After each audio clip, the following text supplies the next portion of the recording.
안녕하세요. 지금 시간에는 법원의 소송 절차와 관련하여 입증 방법으로 여러 가지 이제 감정 절차를 진행하는 그런 이제 입증 방법이 있습니다.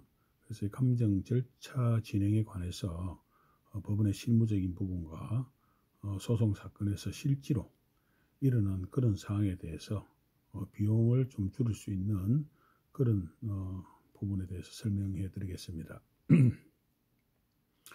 우선 법원에서 이제 그 물품 대금 소송의 경우에 물품의 어떤 하자에 관한 서로 쌍방의 공방이 있을 때에 입증 책임은 물론 원고에게 있지만 원고가 피고에게 물품 대금을 청구를 하였고 피고 입장으로서는 그 물품에 하자가 있었다는 주장으로 물품 대금의 상계 내지는 책임이 없다는 취지로 다투는 사건입니다.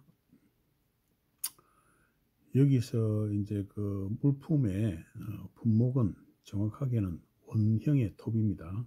그 원형의 톱은 여러 가지 이제 뭐 철 제품을 자르거나 자동차 부품에 해당되는 그런 부품들을 자르는 데 사용되는 원형 톱이었었는데 그 원형 톱을 사용하던 피고가 종전에 다른 회사가 제공한 그 구매했던 그런 톱에 비해서 마모되는 속도나 교체해야 되는 톱을 어느 정도 일정 기간 일정 횟수 사용하고 난 뒤에 교체해야 되는 그 횟수와 종전 톱에 비하여 현저하게 사용 횟수가 짧아지고 조기에 원형 톱을 교체해야 되는 그런 사정이 너무나 이제 잦아져서 톱의 재질을 의심을 하게 되었고 결국은 이제 그 원고가 제공한 그 물품 톱의 원형 톱의 재질에 문제가 있다는 그러한 확신을 갖게 되었습니다.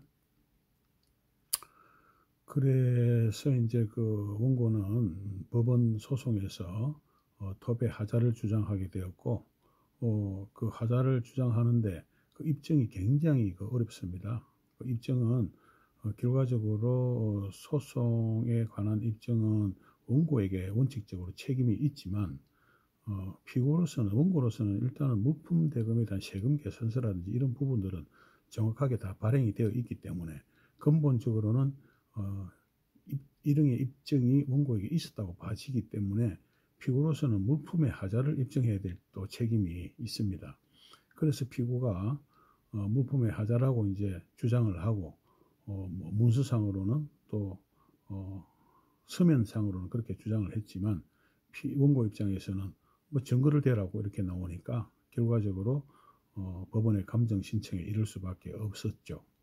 그런데 법원에 이제 감정 신청을 하고 원행 톱에 그러니까 원고가 제공한 톱과 또 피고 측에서 알아본 다른 같은 유형의 원행 톱의 재질 이런 부분을 주장을 하고 법원에 이제 톱에 대한 감정 신청서를 이제 제출을 했습니다.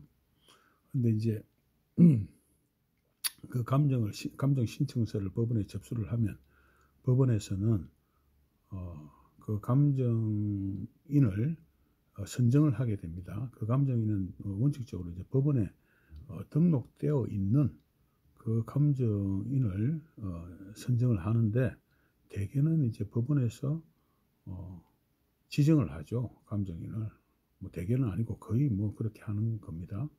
감정인을 지정을 하는데 뭐 대개는 이런 것뿐만이 아니고 뭐 자동차 또 산재 사고 같은 경우에는 법원에 등록된 종합병원 그 해당 과목 진료를 하는 그 해당 과목에 이제 지정을 해서 그 해당 과를 지정을 해서 병원에 신청을 하게 되고 또 경우에 따라서는 문서의 위조가 정점이 되었을 경우에는 필적 감정을 또 신청을 하고 이렇게 되는데 다 이제 법원에 등록된 데를 기준으로 하게 됩니다.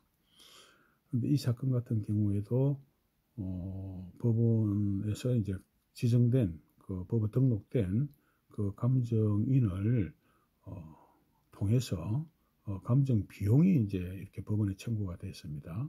그런데 감정 비용이 660만 원 정도가 청구가 되었어요. 원행 톱을 비교 감정하는데, 그러니까 정상적인 톱과 또 이렇게 하자가 있는, 원고가 제공한 하자 있는 톱을 두 개를 비교해서 그 단단함의 정도라든지, 그 다음에 이제 그 톱의 사용 횟수라든지 교체하기까지의 이런 부분을 이제 감정 사항으로 삼아서 그렇게 이제 신청을 했는데, 일단 법원에 등록된 그 감정인이 법원에 청구한 예상 감정 비용이 660만 원, 그 예상 감정 비용은 대개 그대로 이제 지급이 되게 됩니다.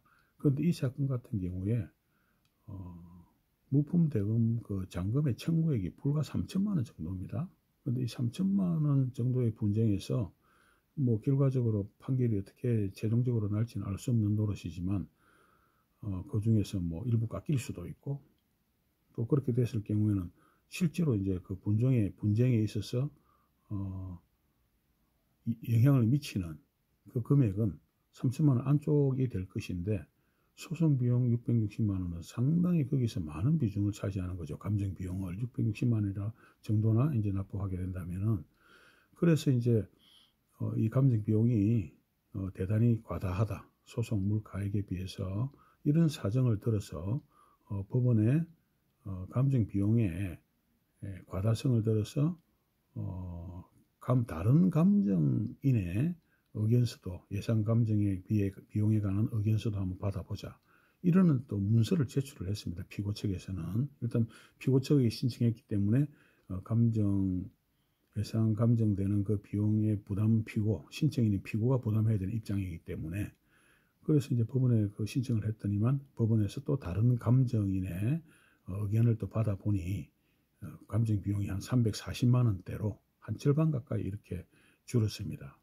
그래서 우리가 이제 이런 감정 절차를 법원을 통해서 진행할 때에 법원에서 받아서 원피고 당사자에게 납부를 명령하더라도 그 납부 금액이 현실적으로 타당성이 없거나 원피고 쌍방에 이제 부담을 상당히 주는 소송 물가액이나 이런 부분에 대해서 그런 부담이 큰 그런 사안에 대해서는 법원에 감액을 요청하는 문서를 내어서 법원에 이해를 구하면 방금 말씀드린 그런 사례처럼 감정 비용이 당초 법원이 받아서 납부 명령을 했던 660만 원에서 한 절반 가까이 떨어지는 그런 경우도 있고, 또 조금 이 감정 절차 진행과는 사안이 다르지만 공탁도 가압류 또는 뭐 집행공탁이라든지 이런 부분에 있어서도 법원이 현금 공탁을 뭐 좀 부담스럽게 과하게 했다라든지 이럴 때